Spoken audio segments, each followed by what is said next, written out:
Enterrada na antiga Mesopotâmia, uma forma curiosa emerge, uma bolsa de mão agarrada nas mãos dos deuses. No entanto, um símbolo idêntico aparece milênios depois no México. Impossível. Ele está segurando esta estranha bolsa em sua mão, e é apenas um fato que essas bolsas idênticas são encontradas na antiga Suméria. O que a maioria das pessoas não percebe é que a bolsa em si não é um mistério. O verdadeiro segredo é o que estava dentro dela, e a resposta aponta para uma tecnologia perdida, uma civilização global e uma verdade que poderia mudar tudo. O segredo do balde ritual de Balawat. Após vários séculos, evidências arqueológicas indicam que as chamadas bolsas de mão, representadas em relevos mesopotâmicos, eram usadas para guardar água. Mas como poderia uma simples bolsa de aparência macia, retratada em relevos de pedra por toda a Mesopotâmia, possivelmente conter água? A inconsistência é intencional, porque é precisamente aqui que o apelido moderno nos engana. Os arqueólogos agora afirmam que o objeto não é uma bolsa de mão de forma alguma, mas sim um balde ritual, um recipiente sagrado de vida, pureza e autoridade cósmica. O avanço crucial veio em Balawat, perto da antiga cidade assíria de Engur-Iliu. Em 1878, o explorador assírio Hormuzd-Hazin descobriu os colossais portões de bronze encomendados pelo rei Salmaneser III em 858 ou 824 a.C. Os portões eram decorados com faixas intrincadas, mostrando campanhas reais e cerimônias religiosas. Uma escavação subsequente, em 1887,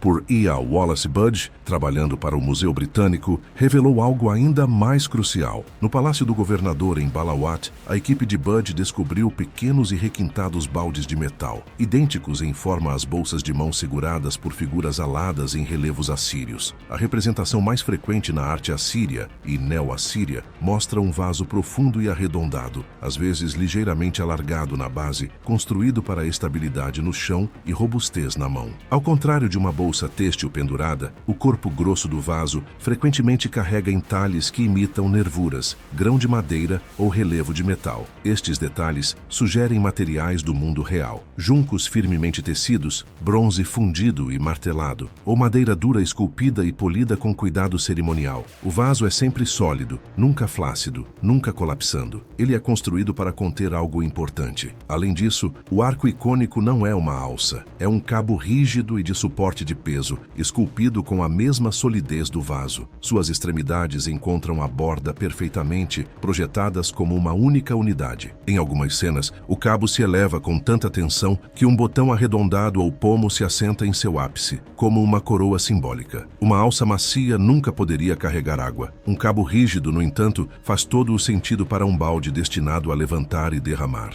Embora não se possa confiar nos relevos de pedra para a identificação literal do material, a arqueologia nos fornece paralelos metálicos raros e sobreviventes. Estes baldes rituais posteriores, feitos de bronze ou cobre, demonstram um artesanato excepcional, frequentemente decorados com padrões geométricos ou incrustados com materiais preciosos. Sua existência apoia uma conclusão. A bolsa de mão mesopotâmica era um vaso cerimonial de alto status, em vez de um recipiente utilitário. Outra coisa a notar é que o motivo da bolsa de mão não é apenas um item repetido infinitamente. É um aglomerado de objetos sagrados, às vezes relacionados em forma, mas distintos em significado. Algumas figuras carregam um objeto plano e quadrado, às vezes em forma de cruz de 4 braços, como uma pequena tabuleta de fundação. Estas lajes, tipicamente seguradas perto do peito, eram emblemáticas da lei divina, da ordem cósmica ou da autoridade do rei. Não eram ferramentas casuais, mas símbolos de decreto e poder. Outras cenas mostram uma ferramenta esférica ou em forma de pera, inconfundivelmente a cabeça de uma massa cerimonial, um instrumento de autoridade,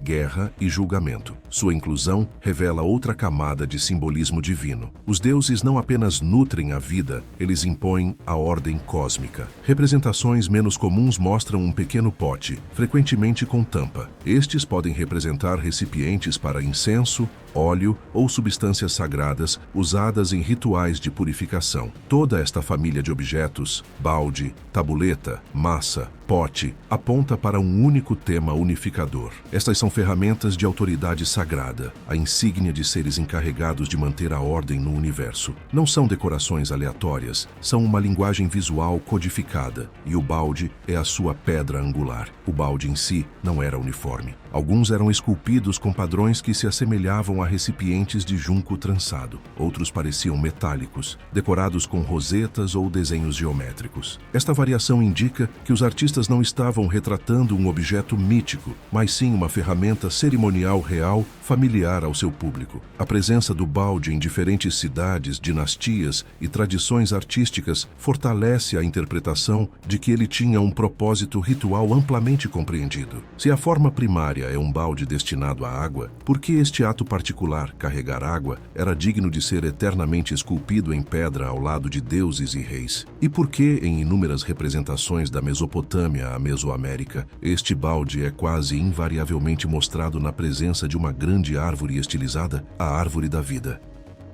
A árvore da vida. Na Mesopotâmia, o berço da civilização, a árvore é mais do que flora. É um símbolo de autoridade divina e ordem cósmica. Relevos assírios retratam deuses e seres semidivinos em pé diante dela, oferecendo ou derramando líquido em suas raízes, fertilizando suas folhas, ou de outra forma cuidando de sua grandeza. Uma placa de marfim do século 8 a.C. retrata um grifo mítico mordiscando suas folhas, sugerindo que a essência da árvore sustenta não apenas o mundo, mas os próprios seres sobrenaturais. Ao contrário das árvores frutíferas familiares à humanidade, esta árvore é menos sobre consumo e mais sobre manutenção. Ela ancora os céus à terra e garante o equilíbrio do cosmos. Milhares de quilômetros e séculos de distância, os nórdicos imaginaram Yggdrasil, o imenso freixo que conecta os 9 reinos. Assim como a árvore mesopotâmica, não é meramente uma planta, mas uma ponte entre mundos, ligando deuses, humanos e mortos. Suas raízes mergulham em águas subterrâneas, seus galhos alcançam os céus e sua existência garante o ciclo de morte e renascimento. Durante o Ragnarök, mesmo quando o cosmos enfrenta a destruição, o freixo perdura, enfatizando o poder eterno e sustentador que as árvores simbolizam em todas as culturas. Nas tradições abraâmicas, a árvore da vida no Éden concede imortalidade literal. Quando a humanidade cai em desgraça, o acesso é barrado e uma espada flamejante guarda a árvore. Aqui a árvore incorpora um estado perdido, um paraíso além do alcance mortal. Da mesma forma, os celtas reverenciavam árvores sagradas no centro de seus assentamentos como portais para o outro mundo, conectando os vivos aos seus ancestrais e enfatizando os ciclos de vida, morte e renascimento. No taoísmo chinês, árvores como o pantao produzem o fruto da imortalidade apenas uma vez a cada 3.000 anos, sinalizando que o poder de dar vida pode ser periódico, conquistado ou cerimonial, em vez de contínuo. Em todas essas culturas, os paralelos são impressionantes. A árvore é central, protegida e incorpora vida, imortalidade e ordem cósmica. Os detalhes podem diferir, mas o princípio subjacente ressoa universalmente. A árvore é o Axis Mundi, o pilar sobre o qual o universo gira. Voltando à Mesopotâmia, a distinção artística é notável. Os humanos raramente ou nunca interagem diretamente com a árvore. Em vez disso, ela é cuidada por seres divinos ou sábios semidivinos. Os deuses não estão colhendo frutos para si mesmos. Eles são zeladores e guardiões da ordem. O balde em suas mãos é o conduto da vida, o meio através do qual a vitalidade do cosmos flui. Esta relação entre balde e árvore é consistente e deliberada. A água não é apenas simbólica, é funcional dentro da iconografia, uma representação visível da vida sendo distribuída, purificada ou mantida. O que é mais impressionante é como a própria árvore é representada. Suas folhas, frutos e troncos são estilizados, frequentemente geométricos e nunca puramente naturalistas. Esta abstração sinaliza que a árvore é tanto conceitual quanto literal, representando não apenas um organismo vivo, mas também a estrutura da existência, as leis da ordem e a distribuição do poder divino. O motivo do balde e da árvore não se limita à Mesopotâmia. Variantes aparecem na arte e arquitetura em todo o mundo, sugerindo uma compreensão compartilhada do fluxo da vida e da necessidade de guarda ritual. Em cada cultura, a árvore ocupa uma posição proeminente, exigindo atenção e reverência. O balde ou vaso pode diferir na forma, mas a centralidade da árvore é constante. Se a árvore da vida é a fonte e o balde contém sua essência, qual é então a função do fruto na outra mão do Deus? É o fruto da árvore, uma simples maçã da imortalidade, ou sua forma texturizada e pontiaguda nos diz que é algo inteiramente diferente, não o objetivo do ritual, mas a ferramenta que faz o ritual funcionar. O mistério da pinha. Nos entalhes que exploramos, os deuses ou sábios divinos nunca são mostrados sozinhos. Uma mão segura o balde de água, a essência da própria vida. Na outra, eles agarram um objeto pequeno e estranhamente texturizado. Para os olhos modernos, ele se assemelha a uma pinha. E por séculos, estudiosos e entusiastas especularam: poderia ser este o fruto da árvore da vida? À primeira vista, a teoria parece plausível. Em todas as culturas, árvores sagradas produzem frutos sagrados. As maçãs douradas de Edum na mitologia nórdica, os pêssegos da imortalidade no taoísmo chinês ou as romãs da tradição grega e persa. Tais frutos simbolizam vida, renovação e imortalidade. Se a árvore é a fonte da vitalidade divina, é natural supor que o objeto na mão da divindade é a colheita, colhida diretamente da própria árvore. O balde serviria então como o vaso para sua essência vivificante, e a pinha seria a recompensa tangível do ritual, o fruto a ser consumido ou oferecido. No entanto, surge um problema quando consideramos a intenção artística e a clareza simbólica. Artistas mesopotâmicos antigos podiam representar ideias complexas com clareza inconfundível. Cada curva, cada detalhe e cada objeto tinham significado. Quando o objetivo era retratar frutas, eles escolhiam formas redondas, maçãs, pêssegos, romãs ou figos. Estes eram universalmente entendidos como representando nutrição, vida e abundância. A pinha, em contraste, é fibrosa, escamosa e alongada. É irregular, pontiaguda e distintamente oblonga, não uma forma associada ao consumo ou ao fruto que dá vida. Se os artistas pretendessem que o objeto representasse um fruto, eles o teriam retratado como redondo, liso e imediatamente reconhecível. Sua forma incomum sugere um propósito inteiramente diferente, enraizado não no que é colhido, mas no que é executado. Esta discrepância levou os pesquisadores a reconsiderar a pinha em sua totalidade, e a partir daí, várias teorias surgiram. Como observado, a pinha poderia ser um fruto simbólico da imortalidade, talvez deliberadamente estilizado.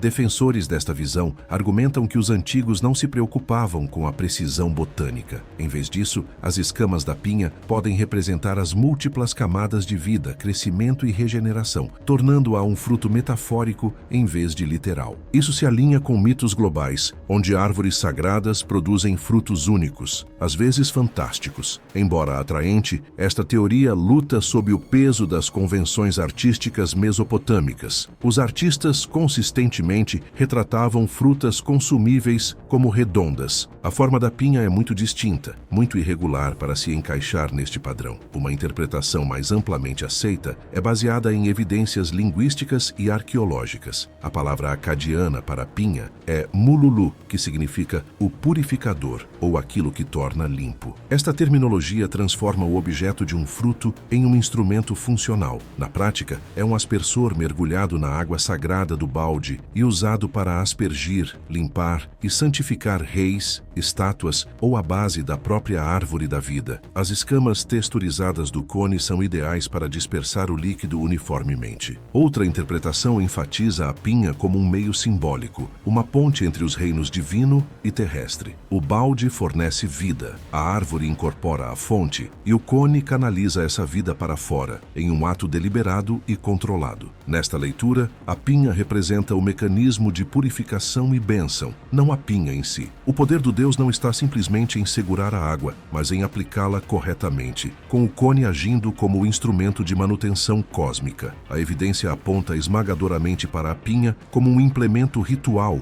não um fruto literal. No entanto, a escolha de retratá-la de forma tão proeminente levanta uma questão profunda. Por que este pequeno objeto é tão central para a iconografia divina? Os deuses não estão simplesmente segurando água, água, eles estão executando um ato, um ritual eterno de purificação e consagração. E é aqui que o mistério se aprofunda. Se a pinha é o purificador, o balde a fonte da vida. O que isso diz sobre os próprios deuses? Eles são meros símbolos governantes distantes da criação? Ou sua repetida representação realizando um ato preciso e sagrado sugere algo mais? Que esses seres eram guardiões do conhecimento e do ritual, sábios encarregados da manutenção da ordem cósmica?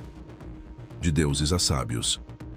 Os deuses mesopotâmicos não são figuras passivas congeladas em pedra, eles são praticantes de alta cerimônia. Estas figuras, frequentemente identificadas como os Apkallu, são retratadas com asas ou formas com cabeça de pássaro, símbolos há muito associados à sabedoria divina, vigilância e autoridade intermediária. Evidências textuais de tabuletas cuneiformes descrevem explicitamente os Apkallu como 7 sábios semidivinos enviados pelo deus Enki antes do grande dilúvio para ensinar à humanidade a lei, a agricultura, a arquitetura e as artes da civilização. Antes que o significado da pinha fosse decifrado, podia-se interpretar essas imagens como mostrando os deuses tirando água diretamente da árvore da vida. Tal leitura implicaria que a água da árvore conferia imortalidade pessoal, pintando as figuras como imortais solitários, sustentando sua própria existência eterna. Em palácios assírios, como Nimrud sob Assur-Nassir-Pal II, relevos mostram Apkallu alados, segurando o balde Bandhudu em uma mão e a pinha na outra, pairando sobre a cabeça de um rei, uma estátua ou a base de uma árvore sagrada. A repetida representação deste gesto é deliberada, pois é uma libação ritual em movimento. A aspersão de água consagrada como parte das cerimônias de purificação é conhecida como mispai, que se traduz aproximadamente como a lavagem das bocas de estátuas divinas. Acreditava-se que estas cerimônias ativavam a presença divina e protegiam o rei ou objeto da corrupção. Os Apkallu, portanto, são agentes de manutenção cósmica, executando rituais que sustentam tanto a ordem espiritual quanto a política. A iconografia enfatiza ainda mais sua sabedoria e autoridade. Asas, às vezes totalmente estendidas, denotam a capacidade de se mover entre reinos, de supervisionar as esferas humana e divina. Formas com cabeça de pássaro reforçam esta leitura, simbolizando percepção e discernimento celestiais. Estas pistas visuais sinalizam que os Apkallu operam tanto nas dimensões físicas quanto espirituais, executando seus deveres com um conhecimento além da compreensão mortal. Cada aspecto de sua representação reforça seu papel como praticantes de conhecimento sagrado, em vez de meras figuras mitológicas. Ao realizar estas cerimônias, os Apkallu servem como mediadores entre humanos e o divino, guardiões de uma ordem cósmica que depende não da força, mas da ação ritual precisa. Eles canalizam a árvore da vida, usando sua água para santificar governantes e reforçar hierarquias sociais e espirituais. Os reis, por sua vez, participam destes rituais frequentemente mostrados, recebendo a aspersão purificadora, simbolizando seu alinhamento com a autoridade divina e legitimando seu governo. Na fundação da crença mesopotâmica estava um princípio austero. Os humanos foram criados não como filhos amados dos deuses, mas como força de trabalho. Os mitos da criação, Atrahasis e Enuma Elish, são inequívocos neste ponto. As divindades mais velhas, cansadas de trabalhar para se alimentar, moldaram a humanidade a partir de uma mistura de argila e o sangue de um deus rebelde morto. O propósito dos humanos era trabalhar a terra, cultivar, construir templos e oferecer sacrifícios para sustentar o panteão divino. Isso estabeleceu uma cadeia cósmica de ser, com os deuses imortais acima e a humanidade mortal abaixo, existindo unicamente ao prazer divino. Quando o barulho ou o número de humanos se tornava um incômodo, os deuses não hesitavam em enviar pragas, secas ou um grande dilúvio para dizimar a população, como visto no mesmo épico Atrahasis. Este status de subalterno fez da imortalidade dos deuses, em seus termos, o prêmio final e inatingível para a humanidade. A mortalidade não era apenas um fato da vida, era um trauma central. A epopeia Epopeia de Gilgamesh, a mais antiga grande obra de literatura sobrevivente do mundo, é fundamentalmente uma meditação de 4.000 anos sobre este terror. O herói rei Gilgamesh, destruído pela morte de seu amigo Enkidu, embarca em uma busca desesperada pela vida eterna, apenas para vê-la escapar de suas mãos na conclusão pungente da história. Da mesma forma, o mito de Adapa explica a mortalidade humana como um erro burocrático cósmico. O sábio Adapa, enganado por seu deus patrono Enki, recusa o alimento da vida oferecido no céu, perdendo assim a imortalidade para todos os seus descendentes. Nesta cosmologia, a morte não era natural, era um erro ou uma sentença, e a árvore da vida representava tudo o que era barrado à humanidade. Então, quando este mesmo quadro ritual aparece na distante civilização Olmeca, somos confrontados com uma questão impossível. Outra cultura, de forma totalmente independente, desenvolveu não apenas uma bolsa de aparência semelhante, mas uma expressão visual idêntica para um conceito idêntico de sábios divinos, usando ferramentas sagradas para manter a ordem cósmica. A trama, como se diz, se complica. O relógio de pulso dos deuses. Para o olho moderno, o desenho no pulso dos deuses é inconfundivelmente um relógio de pulso. Isso implicaria que, muito antes de qualquer relógio mecânico existir, artistas mesopotâmicos antigos estavam retratando uma noção que imediatamente levanta suspeitas. Mas não faz sentido. O tempo na Mesopotâmia era medido de forma muito diferente. Os dias eram divididos pela passagem do sol no céu. As noites eram rastreadas usando relógios de água chamados clepsidras, ou pela observação de constelações. Os meses seguiam o ciclo lunar e os anos eram contados pelas chuvas reais ou pela inundação dos rios. A precisão e a portabilidade exigidas para um relógio de pulso teriam sido inteiramente estranhas. Não havia necessidade social ou tecnologia para rastrear minutos ou horas, muito menos segundos. Arqueólogos e historiadores observam que este equívoco surge da projeção moderna. Nossa obsessão contemporânea com o tempo exato nos leva a ver o que não está lá. Então, o que era este misterioso objeto de pulso? Existem duas teorias principais baseadas em evidências materiais e análise visual. Em primeiro lugar, os selos cilíndricos foram amplamente utilizados na Mesopotâmia por pelo menos 3.500 anos antes da Era Comum. Eles eram gravados com desenhos pessoais, rolados em argila úmida para autenticar documentos e frequentemente funcionavam como amuletos. Alguns indivíduos de alto escalão usavam esses selos suspensos em cordões ao redor do pulso ou antebraço. Quando esculpidos em relevos de pedra, o nó, o cordão e o selo podiam aparecer como um disco arredondado, facilmente confundido com o mostrador de um relógio moderno. Selos cilíndricos foram encontrados em milhares de sítios arqueológicos, incluindo Ur, Mari e Nimrud, confirmando seu uso generalizado entre sacerdotes, reis e oficiais. Relevos assírios frequentemente retratam reis e figuras divinas usando braceletes largos e decorados. Muitas vezes apresentando um motivo de roseta, estes não eram decorativos no sentido casual. Eles eram insígnias visuais de ofício ou autoridade sagrada. Em algumas representações, um desenho circular no pulso poderia parecer elevado ou em relevo, dando a ilusão de um mostrador de uma perspectiva moderna. Tais braceletes foram encontrados em escavações palacianas em Nimrud e Khorsabad, frequentemente trabalhados a partir de metais preciosos e às vezes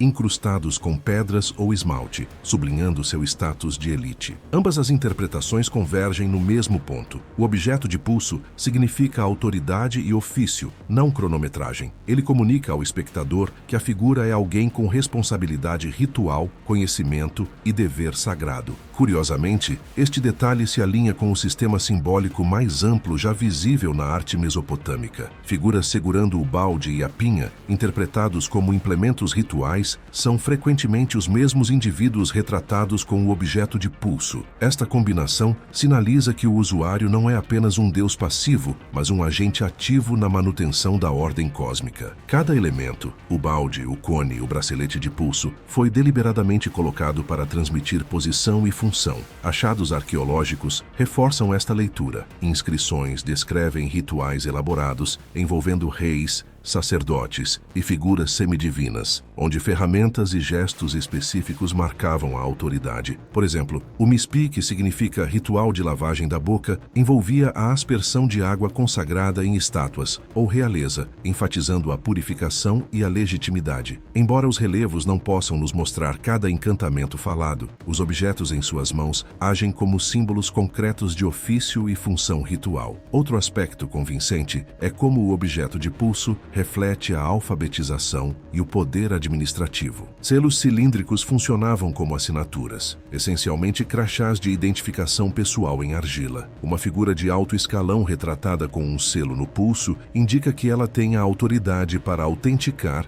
autorizar e supervisionar atos sagrados. Em combinação com o balde e a pinha, reforça a imagem de um ser que é tanto divino quanto burocraticamente competente. Ainda mais impressionante é o contraste com as suposições modernas. Para o observador casual, o relógio sugere sofisticação mecânica. Para o mesopotâmico, ele transmitia autoridade, ofício e participação ritual. Interpretar erroneamente como um relógio obscurece o verdadeiro propósito dos relevos. Eles eram ferramentas de ensino que codificavam a hierarquia de deuses, sábios e reis e demonstravam a execução adequada dos deveres sagrados. Juntos, eles transmitem uma mensagem. Estas figuras são guardiões da ordem cósmica, realizando ações que sustentam o universo e abençoam a humanidade. Cada elemento, do balde ao bracelete, é um símbolo deliberado de dever sagrado. Decodificada, a cena é um sistema fechado perfeito da crença mesopotâmica, o que torna sua aparição repentina em outro continente não apenas intrigante, mas paradigmática. Um símbolo global. Os historiadores descobriram uma anomalia impressionante nos desenhos antigos. Os mesmos objetos sagrados, um balde, um aspersor de pinha e braceletes de autoridade, aparecem em civilizações separadas por milhares de quilômetros e milênios. Como poderia uma pose ritual tão precisa e complexa viajar da Mesopotâmia para as Américas, aparecendo na escultura olmeca sem qualquer contato conhecido? Vamos considerar a linha do tempo. Em Göbekli Tepe, Turquia, por volta de 9600 a.C., caçadores-coletores esculpiram pilares monolíticos, retratando figuras aladas, segurando objetos notavelmente semelhantes ao kit ritual mesopotâmico. Na Mesopotâmia, por volta de 2500, 600 a.C., relevos sumérios, acadianos e assírios formalizaram o motivo, central para a realeza, religião e autoridade divina. Figuras monumentais de pedra na civilização olmeca do México também mostram uma pose surpreendente semelhante de uma figura agarrando um objeto de bolsa de mão distinto, ecoando as representações mesopotâmicas. A anomalia é clara, estas não são semelhanças casuais. A combinação de balde, cone e bracelete simbólico constitui uma taquigrafia ritual específica, repetida em culturas que não deveriam ter se conhecido. Para explicar este enigma, os estudiosos propuseram 3 teorias principais. A primeira é a possibilidade da difusão de ideias. O símbolo se originou no Antigo Oriente Próximo, talvez Göbekli Tepe, e se espalhou lentamente pelo globo através da migração, comércio ou intercâmbio cultural. Ao longo de milênios, a pose ritual viajou, evoluindo sutilmente, mas retendo seus elementos centrais. No entanto, as lacunas no registro arqueológico tornam este caminho quase impossível de rastrear. E se forem invenções independentes, civilizações separadas confrontaram as mesmas questões existenciais, vida, divindade e purificação, e criaram independentemente soluções simbólicas semelhantes. O balde, o cone e a figura sagrada são artefatos lógicos para expressar estes conceitos. No entanto, a precisão da semelhança desafia a credulidade. Mas, de acordo com a teoria de Carl Jung, do inconsciente coletivo, certas imagens como a árvore do mundo, o sábio ou o recipiente da vida aparecem espontaneamente nas culturas humanas. Em A Significação da Constituição e Hereditariedade na Psicologia, ele observou que motivos e símbolos mitológicos frequentemente surgem sem influência direta ou aquisição pessoal. Estas imagens primordiais ou arquétipos formam uma camada fundamental da psique humana, refletindo a vida psíquica herdada dos ancestrais desde os primórdios. Dentro desta estrutura, símbolos recorrentes podem surgir independentemente em diferentes culturas, moldados por um inconsciente coletivo que carrega padrões profundos e universais de significado. No contexto destas imagens rituais, a teoria de Jung oferece uma maneira de entender por que a mesma combinação pode aparecer em civilizações desconectadas. Estes símbolos poderiam representar preocupações humanas fundamentais, manifestando-se naturalmente a partir de estruturas psíquicas compartilhadas em vez de por transmissão direta. Cada explicação ilumina parte do enigma, mas nenhuma o resolve totalmente. Mas algo ainda mais confuso sobre as aparições desses objetos continua a incomodar os pesquisadores. Por que um ritual multiobjeto tão intrincado apareceria consistentemente em regiões tão amplamente separadas? Os historiadores